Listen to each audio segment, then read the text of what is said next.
5 lessons we learn too late, costing us joy, happiness, and a lot of money. This is Joe. I'm 58. I retired at the age of 54 4 years ago, so got a little time in this retirement journey and thought I'd share some lessons I've learned along the way with you. So 5 things I think I've learned too late, and most people I know learn too late. Some of these may hurt a little bit. I'm going to be very blunt, as you come to expect from me. Mature people learn these lessons earlier, okay? So it's I would say, a gauge of maturity to learn these lessons. So hopefully these won't sting very much for you personally. Number 1, stop valuing things. More stuff does not make you happy beyond a couple weeks. Okay, here's some examples. Clothes, new clothes, an Apple Watch, the latest phone. The latest phone came out. The latest iPhone 14 came out. I've got an iPhone 12. I got to go buy that. It's got some new feature. A new car every couple years. Putting new flooring in your house.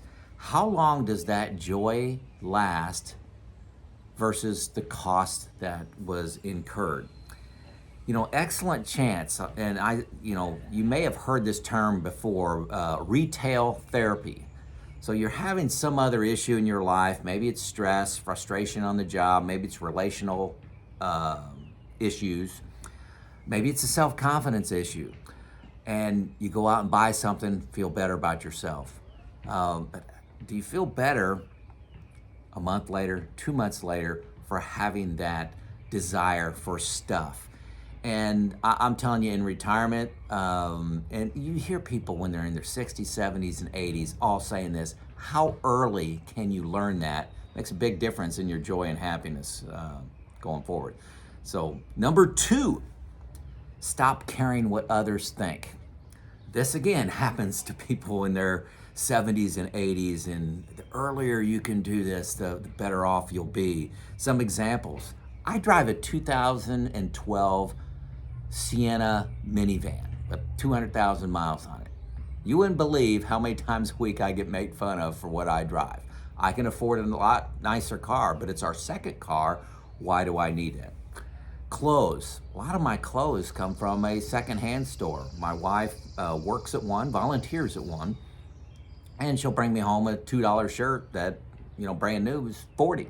Doesn't bother me. Sometimes she buys clothes with the tags on them. I cut my own hair. I've been cutting, I know it looks great to you, but I can do it very easily. And I've been doing it probably for 40 years or so.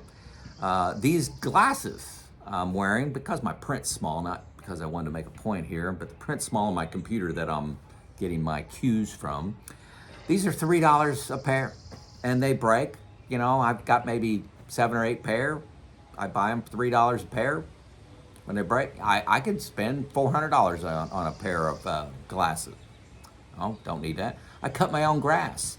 Another thing I get made fun of, and this is pertinent this week, is I fixed my refrigerator. I get on YouTube and fix my refrigerator. I repair plumbing problems. My neighbors ask me, they'll find out, hey, what have you been doing? Oh, I'm fixing this thing, got this drain clog, I got my ice maker's not working anymore in my refrigerator. And they're just shocked that I'm fixing this stuff myself.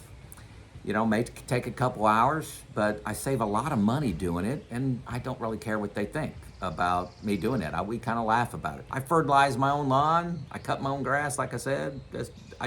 I like to try to do things myself first. Saves me an enormous amount of money, enormous amount, and I've got the time to do it. I enjoy the satisfaction from doing some things myself. Again, just being self-confidence, just self-confidence in my own skin, not caring what others think. I think this all started in grade school, when you're kind of comparing yourself to others and for grades, who's in the A math group, who's in the A reading group versus the B and C, and on the playground in sports. Good chance these judgments you're having are all in your head. Judgments that you think other people have on you about how you look, what you drive, what your lawn looks like. I'll say 95% of that's in your own head. Comparison is the thief of joy. Not comparing yourself to others. Stop caring what others think. Okay? Number 3, learning when enough is enough. I'm talking about money here. How big of a pile do you need for your money? Is more better? At what cost? Time is usually the cost, and the pursuit of passions, but mainly time.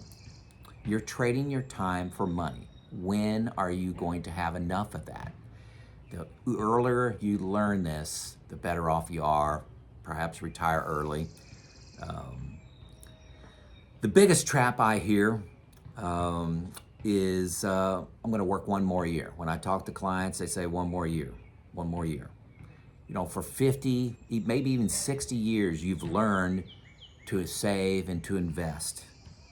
But now I need to stop. You need to untrain that you're building this pile. So that's, I think, working one more year, you're just, hey, build the pile, build the pile, build the pile. The second biggest trap I hear for retirement was I'm waiting for a bonus. I want to work 6 more months. Rinse and repeat. They just keep going. Every 6 months they have a bonus coming, or they're waiting for a deal to finish or some event. That's a big trap I talk to people about. Retiring always means stopping during your peak earning years. I was 54 and making the most money I've ever made and walked away from that. 100% of the time, when the 140 people I've talked to about retirement, they're always giving up on their peak earning years. Society calls this stupid. Your financial advisor, if you use one, will always be biased towards you working longer, okay? Because they want to increase your assets under management that they get paid for, okay? So they're gonna be leaning in that direction. Retiring at 54, okay, folks, you need to get this. I retired at 54. That was a poor financial decision. Case closed. Poor financial decision retiring at 54. But what did I get for that? I wrote a book. I travel a lot more. I'm controlling my own time. I write for magazines. I produce this YouTube channel. I do every day what I want to do. Unbelievable, the trade-off. I got a great deal, but it was the worst financial decision I ever made. Remember these 4 steps when, this is enough is enough. Hey, do the 4% rule. This is a repeat in most of my videos. Do the 4% rule, okay? That's just a start. Talk to 2 financial advisors. Get a comprehensive software package, okay? Got a link below to 2 free weeks of one that I love, love, love, love, okay? Don't go it alone, okay? Get a retirement group. Get a, you can use a financial advisor. Some people contact me, but I'm getting booked. I'm booked 5 weeks out, folks. Booked 5 weeks out talking to people. And then you stress test these. That's the formula. That's the formula I use. Choose to use whatever you want, but that's the formula. I use those 4 steps, okay? When is enough enough? It's a math equation, and then it's going to be doing something stupid financially, like stop working in your peak retirement years. Okay, number 4 lesson we need to learn earlier, and everybody eventually learns these. Don't wait till you're 80. Fear of failure and fear of embarrassment is a huge factor in your decision making. A lot of you are probably rolling your eyes at this, saying I don't do things based on fear. Yes you are. Retiring early always comes with risk. Okay, the market returns, inflation, unexpected expenses, health issues, right? I would be embarrassed if I had to go back to work full time. So there's risk. It would have been safer, least risk for me to work till 60, 65. Why not 70? Okay, that's the least risk thing for me to do. Embarrassment is an obstacle to doing that. How often do you worry about something that doesn't come true, folks? Remember going to high school from 8th grade? Remember from going from high school to your career or to college or to your skill that you're going to learn as a mechanic or electrician? Remember moving to a new city, a new house, new neighborhood. All these come with fear, and 99% of those fears don't come true. Okay? What about the fears of raising children? And all the, gosh, gotta put them in the best school, the best group, the best soccer team. Too many to mention fears that you have with growing kids. I believe information helps. This is why I recommend all my 4-step process to deciding to retire, talked about already, and stress testing it. So information trumps fear. But retirement, folks, it's a leap of faith, and there are risks associated with it, but the prize is grand. The prize is grand. Number five lesson that we need to learn earlier and earlier in our life, because you eventually learn it, most people, too late. Regret will rent a lot of headspace for you in your latter years. And it's most people regret the things they didn't do, not the things they did. Okay, the things that they didn't do. I should have retired at 54 instead of 64. I gave up on those 10 years because I wanted my pile of money to be bigger. I wanted it to be safer. You were worried about failure. Okay. For me, I wish I would have studied abroad during my college career and maybe taken 4 weeks off before I started my career. I graduated from college and started working on Monday. Started working my full-time career. Maybe I should have taken 4 weeks off, gone out west, gone to Europe, done something. I don't want to call this regret, but it's if I had a life do-over, just said, hey, you lived a great life, you did really good things, I liked it, loved everything I did, good decisions, but if I had a chance to do it all over, I would like to try a military career. I'm talking about the full 30-year career.